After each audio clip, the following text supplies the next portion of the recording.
Este tema que tenemos a continuación es la determinación de residuos mediante la técnica estadística. Es conocida como técnica estadística porque va a utilizar esta rama de la ciencia para poder hacer la determinación.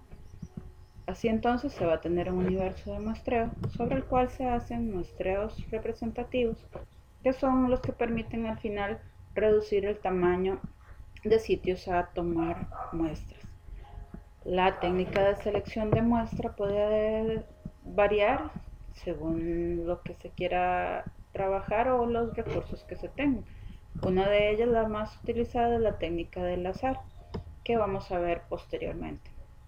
Cuando se tiene la identidad de la muestra que se va a tomar, se hace entonces el muestreo casa por casa y ahí se van pesando los residuos que se van encontrando en cada casa. El proceso de determinación propiamente inicia con lo que va a ser la definición del universo de trabajo. Es decir, si se va a mostrar un cantón, pues el universo sería todo el cantón. Si se va a mostrar una oficina, algún conglomerado de oficinas o bien un condominio, etcétera, etcétera. En la fotografía, por ejemplo, tenemos diversas cuadras. Seleccionar el universo de trabajo sería el poder decir entonces cuál de esas cuadras, como por ejemplo la que está encerrada en amarillo, va a ser la que se va a utilizar para la determinación.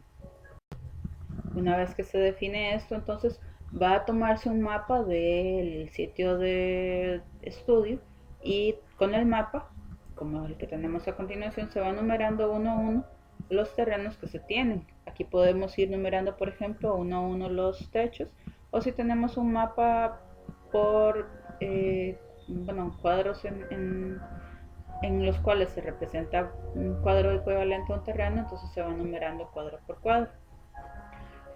Esta primera identificación tiene luego que irse a la confirmación en el campo implica entonces el ir y revisar que lo que vimos como una casa realmente sea una casa, no dos, o bien lo que vimos como dos casas realmente sean dos. Es decir, nosotros vamos a ver un techo y luego otro techo de color diferente, pues corroborar que esos dos techos realmente correspondan a dos casas y no solo a una, o bien que un solo techo corresponda a una sola casa de verdad y no a dos.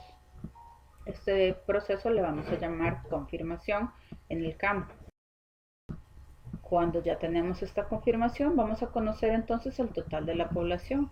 Es en ese momento cuando podemos determinar el tamaño de la muestra.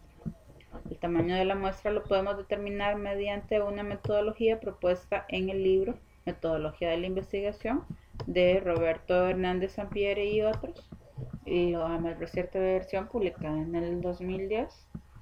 Ahí vamos a encontrar la fórmula que se presenta acá en la filmina. Esta fórmula nos va a dar el tamaño de muestra n minúscula cuando tenemos una población n mayúscula. ¿Cómo se calcula? Se va a tomar primero un nivel de confianza del estudio, se va a decidir cuál es el nivel de confianza que queremos en el estudio. Generalmente utilizamos el 95%.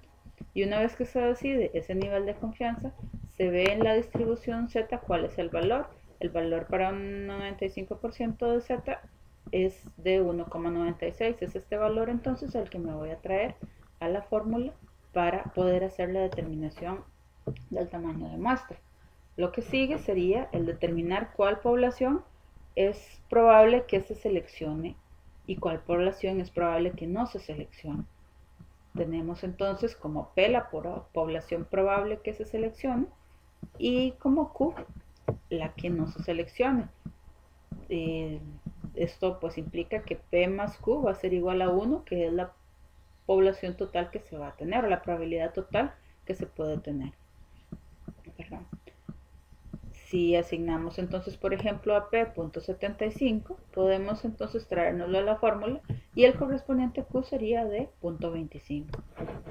N, como ya lo vimos, es la población total, que es el que sigue en la fórmula. Y por último, el otro parámetro que hay en la fórmula S es el error de muestreo que se quiere tener en el estudio. Generalmente, si el estudio tiene un nivel de confianza, el error de muestreo no debería superar ese nivel de confianza. Podemos tener para un 95%, entonces como máximo 5%. Cuando se tienen esos valores, entonces se traen a la fórmula y se van calculando entonces ya los correspondientes tamaños de muestra. Por ejemplo, para el caso de una población de 25, vamos a tener, según los cálculos, que tomar un tamaño de muestra de alrededor de 24 muestras. Pareciera muy cercano, ahorita vamos a platicar el porqué.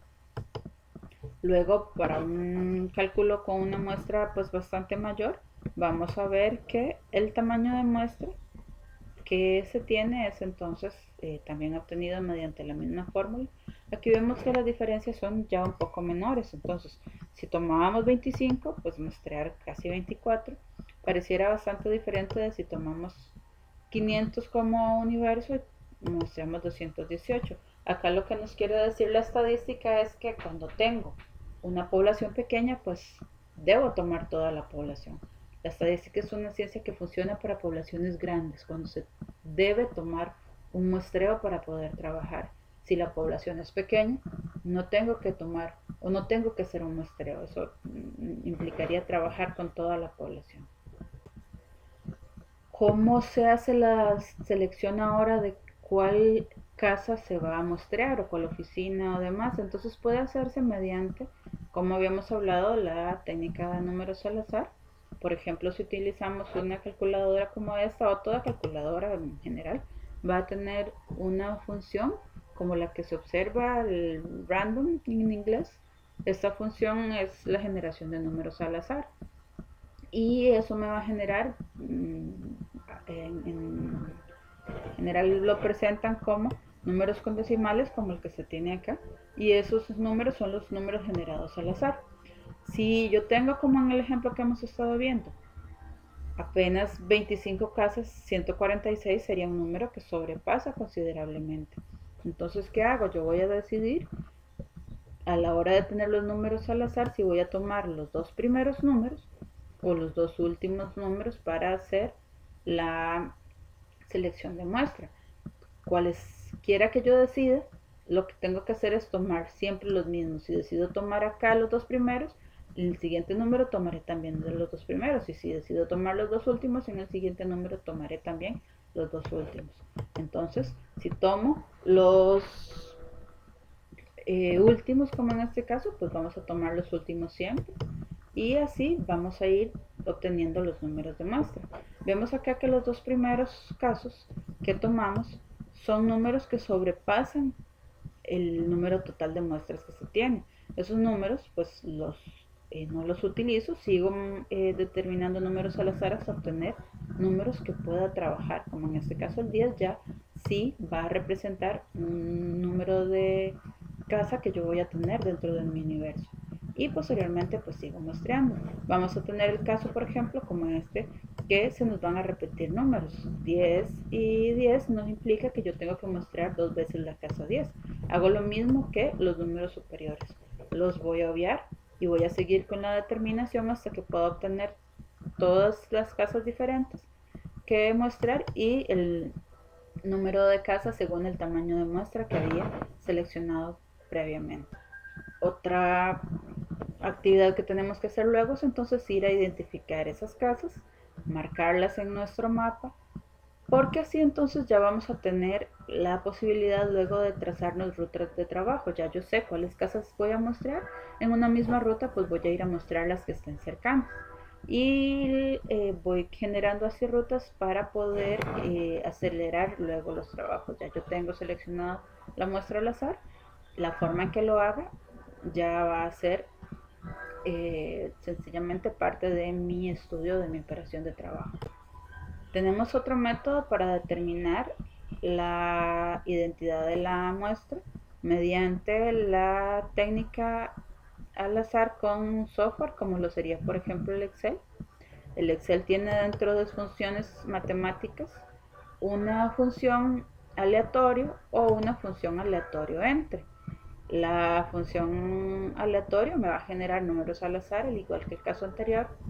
La función aleatorio entre es la función que pues me parece más apropiado utilizar, porque me va a permitir el generar números al azar igual, pero entre valores que yo le defino. Yo le voy a definir el valor inferior y el valor superior, y ellos son entonces los que tengo como máximo y mínimo en mi universo total. Eso me va a facilitar entonces a la hora de la generación de números al azar el que no números muy por encima. Como vemos acá en esta generación, se seleccionó entre 1 y 25 y no tenemos números que sobrepasen el 25, porque fue el máximo que yo le expliqué al sistema, o le puse al sistema como máximo que pudiera generar. En este caso también vamos a tener, como son números al azar, siempre la presencia de números repetidos. Es el mismo caso que el anterior. Eso no quiere decir que, como tenemos acá, mostré dos veces la casa 13, sino que la mostré una vez y la siguiente la voy a obviar. Una vez que tengo la selección y las rutas trazadas, entonces empiezo con el proceso de determinación. Lo primero que se hace en el proceso de determinación es un diagnóstico. Este diagnóstico se hace aplicando un cuestionario. El cuestionario es apropiado elaborarlo para cada actividad que se va a trabajar y cada vecindario en particular, porque es apropiado siempre llevar información sobre el manejo de residuos en los alrededores, y hay lugares donde llevar los residuos, que es información que la gente va a pedir cuando se les vaya a aplicar el cuestionario. No debe nunca olvidarse a la hora de aplicar el cuestionario el preguntar cuál es la cantidad de personas que vive en esa casa, porque es la que nos va a dar al final la definición de kilogramo por habitante por día. Se puede preguntar también lo que es nivel educativo y estilo de vida, como para poder ver si estos dos parámetros están asociados al manejo de los residuos. Este cuestionario debe realizarse el primer día de trabajo para informar a las personas y solicitarles, por supuesto, su permiso para recolectar sus residuos. Durante este diagnóstico se hace también lo que se llama el barrido. El barrido es el recoger ese primer día los residuos que se han generado hasta el momento. ¿Qué nos permite esto? Hacer como un punto cero a partir del cual yo puedo determinar el total de residuos generados. Antes de ello, las personas pueden darme una fecha, pero la seguridad yo solo la tengo si realizo el barrido, o al menos pues genera una mayor seguridad. Además de ello, otra buena práctica es realizar de una vez lo que es la identificación de la muestra. ¿Cómo se hace esto? Se hace mediante el entregar a los habitantes de la casa una bolsa que vaya a estar previamente marcada. Así los residuos que me vayan a entregar no voy a tener problemas de perder su identidad. Cuando obtengo todos los residuos, a veces ciertos estudios suelen unir todos los residuos y a partir de ahí hacer la selección. Otros estudios prefieren hacer la selección casa por casa y obtener los valores casa por casa. Ahorita vamos a entender por qué. Cuando se hace un estudio con todos los residuos, también una práctica que se trabaja es el cuarteo. El cuarteo es el reducir el tamaño de una muestra mediante el pues generar con él una montaña y hacer una división de la montaña entre 4, como la tenemos acá, y luego esa división entonces nos va a permitir generar 4 cuartos, de los cuales se van a tomar cuartos alternos. Por ejemplo, aquí los marcados con A y C, o bien los marcados con A y B. No se toman cuartos que estén a la par, sino cuartos alternos. Esos 2 cuartos se toman, los otros se desechan, y los que se toman pueden generar otra vez otra montaña que permita hacer la reducción de tamaño de muestra. Luego de ello, que ya se tiene la muestra reducida, se va a hacer una selección, y se hace una selección según lo que yo tengo en el lugar. Por ejemplo, Esto que tenemos acá sería como lo máximo que se puede tener para residuos ordinarios, donde vamos a tener papel, plástico, metales, textiles y otra serie de residuos, como vemos acá, que pueden estar presentes en los residuos ordinarios. Estos residuos vamos a separarlos y vamos a anotar el peso de cada uno de los residuos para luego relacionarlo con la cantidad de habitantes. A veces, como hablábamos, esta selección se hace en cada casa o bien puede hacerse para el total de casas y hacer el cuarteo y luego la reducción de tamaño de muestra mediante cuarteo y por último entonces esta selección. Pero siempre después de la selección se va a pesar los residuos que se han generado. Se ha terminado con esta selección y se han determinado los pesos, entonces se procede al tratamiento de datos. ¿Qué se hace con los datos? Vamos a tener entonces un cuadro en el cual hemos generado para cada casa la cantidad de habitantes y el peso para diferentes días de los residuos. En este caso, pues es un caso en el cual lo tenemos seleccionado, entonces tenemos los desechos de papel en un día 1, día 2, día 3 y día 4. El de datos nos implica entonces tomar el peso de papel, nos lo traemos a en kilogramos, lo dividimos de habitantes y así vamos a ir obteniendo entonces la tasa de generación. ¿Esto por cuánto? Pues hemos ido haciendo la determinación día con día. Vamos a obtener distintos datos y al final se obtiene un promedio general como el que vemos acá, y eso entonces va a ser la tasa de generación, en este caso de papel, por habitante por día para el lugar que estamos estudiando. Pareciera un poco ilógico el hacer todo esto para al final promediar todos los datos y obtener un valor. ¿Por qué no entonces hacerlo mediante el sistema de cuarteo? ¿Cuál es la ventaja de este sistema? Como les había dicho, el cuarteo nos permite reducir el tiempo y nos permite pues tener o trabajar con recursos limitados. Aquí en el caso de hacerlo todo casa por casa va a requerir mucho mayor cantidad de recursos. Sin embargo, cuando tenemos a veces el estudio, vamos a tener datos como el que está marcado acá en rojo, que son muy diferentes del resto. Entonces, este otro también. Son datos que son bastante diferentes y pareciera que pudieran ser eliminados mediante algún criterio estadístico de rechazo de datos. Estos datos me van a alterar considerablemente del resto los promedios y por ende entonces me van a afectar el promedio general. Si yo pudiera eliminarlos mediante algún criterio de rechazo, podría eliminación. Vamos a ver cómo el promedio varía considerablemente. El anterior era 0,94 kilogramos por habitante por día y ahora llegamos a 0,77. Esto porque hemos tenido entonces la eliminación mediante algún criterio como el criterio Cook. Es por esta razón que el beneficio, o ese es el beneficio de esta técnica, el hacerlo casa por casa, que voy a poder eliminar los sesgos que se tienen y tener una tasa de generación mucho más real, mucho más cercana al valor que pueda existir real.